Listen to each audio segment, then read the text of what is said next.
A secure attachment style is not being invulnerable to harm. It's not having no fear. It's, in other words, a secure attachment style is not the absence of fear. And if you've ever dated before, or perhaps it's prevalent in all relationships, the relationship you have with your friends, with your parents, with your siblings, with your significant others, there's something in psychology called attachment style, and there are multiple attachment styles if you're not familiar. There's security, there's avoidance, there's anxious, and there's something, a fourth one, that is some combination of anxious and avoidant. I think it's called fearful, or actually it has different names depending on what framework, your psychological framework you're evaluating or looking at. But chances are, if you're watching this video, you already know about the attachment styles. You know what being secure means. And as I'm kind of evolving my life, I'm making new friendships, experiences dating, all that stuff. I'm realizing that my thoughts about what security really was, or being secure, was completely wrong. You know, I used to think that being secure meant just not being afraid. And I'm learning that that's not actually the case. I'm learning that security, being secure in yourself, being secure in your relationships, means showing up as yourself. It means not being anyone else. It means not pretending to be someone else. What does that mean? That means somebody is bothering you, or somebody did you wrong, or you did somebody wrong, and you have a conversation with this person. You said, hey, I'm sorry, I apologize, I think I messed up. Or saying, hey, you did this thing, and it didn't make me thrilled. You know, I'm not that happy about what just happened.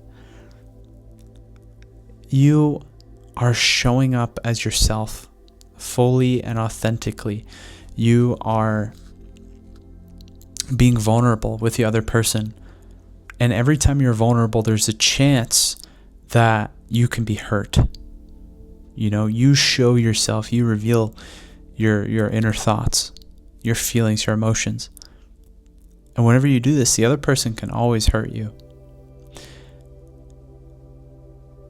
But being secure is being able to actually step into this, actually being able to be honest and be vulnerable. And just because you have a little bit of fear of, like, you know, I'm gonna a little bit of anxiety, I'm gonna mention this to this person, and it's not a comfortable conversation.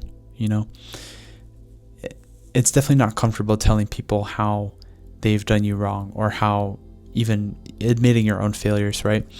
But if you can do that, and you can push past that anxiety, that is what I'm thinking of as security.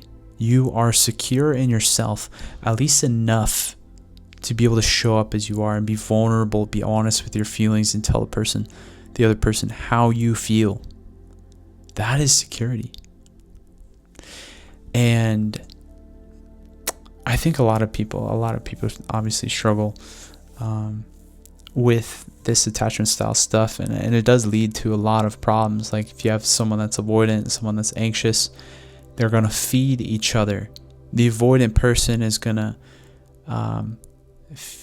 the anxious person is going to sense that there's a problem, and you know, they're going to become anxious about it, and the avoidant person is going to feel that anxiety and want to push them away.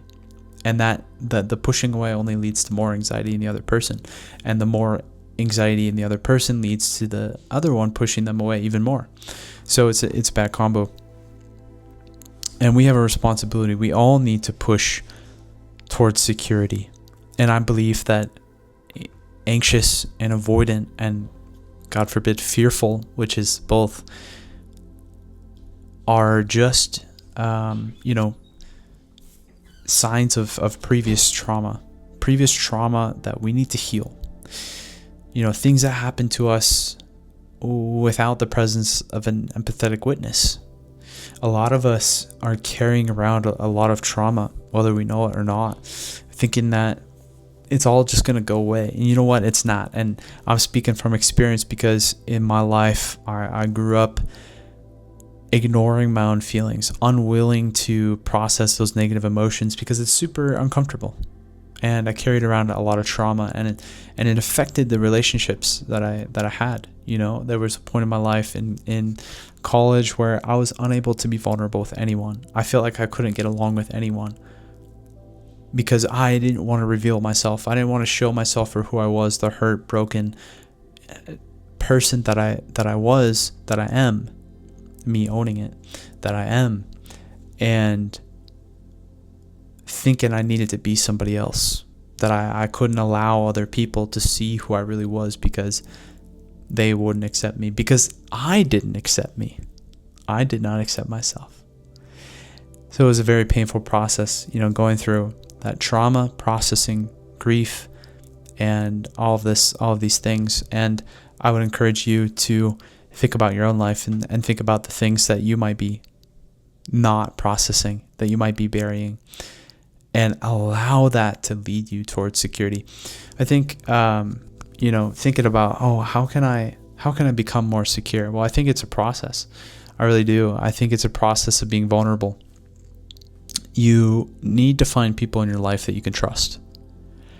And as you build trust with these people, even if it's just one person, you slowly start revealing who you really are.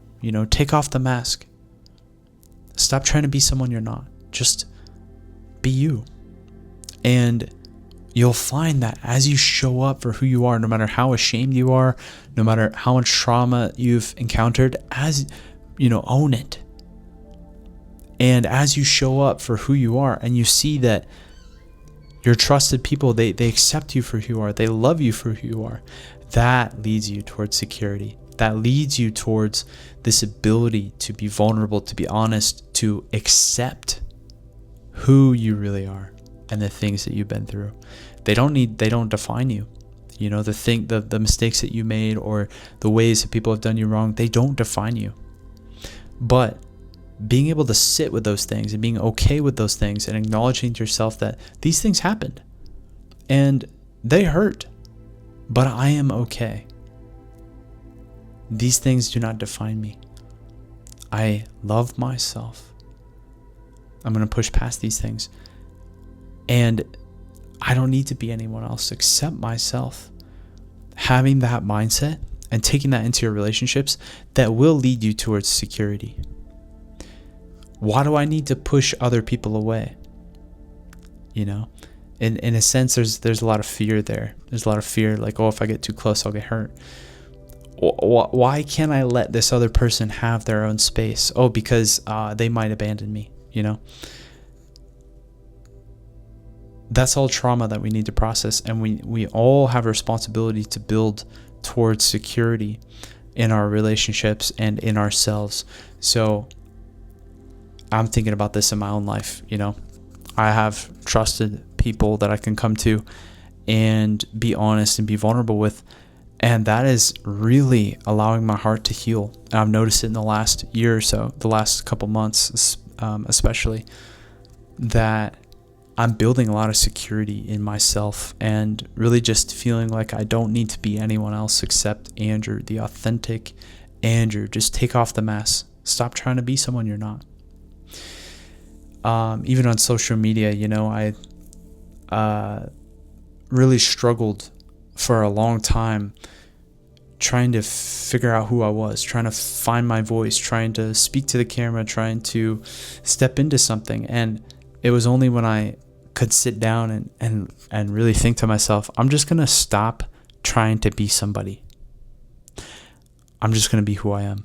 And I'm going to own every part of me, every mistake I've made, every flaw I have, every success I've ever had, every win, the bad stuff and the good stuff, all of it. I own it all.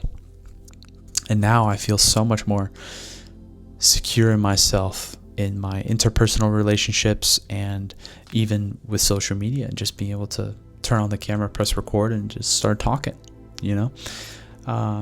So I encourage you today to find people that you can trust, people that actually want the best for you. And I do acknowledge that that's hard to find sometimes.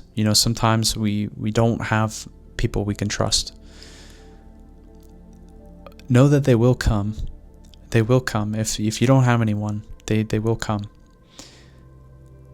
Just keep pushing forward. There's a quote. It's something like, if you don't have anyone by your side, just keep being you. Just keep doing the things that you're doing. You're bound to meet allies along the way.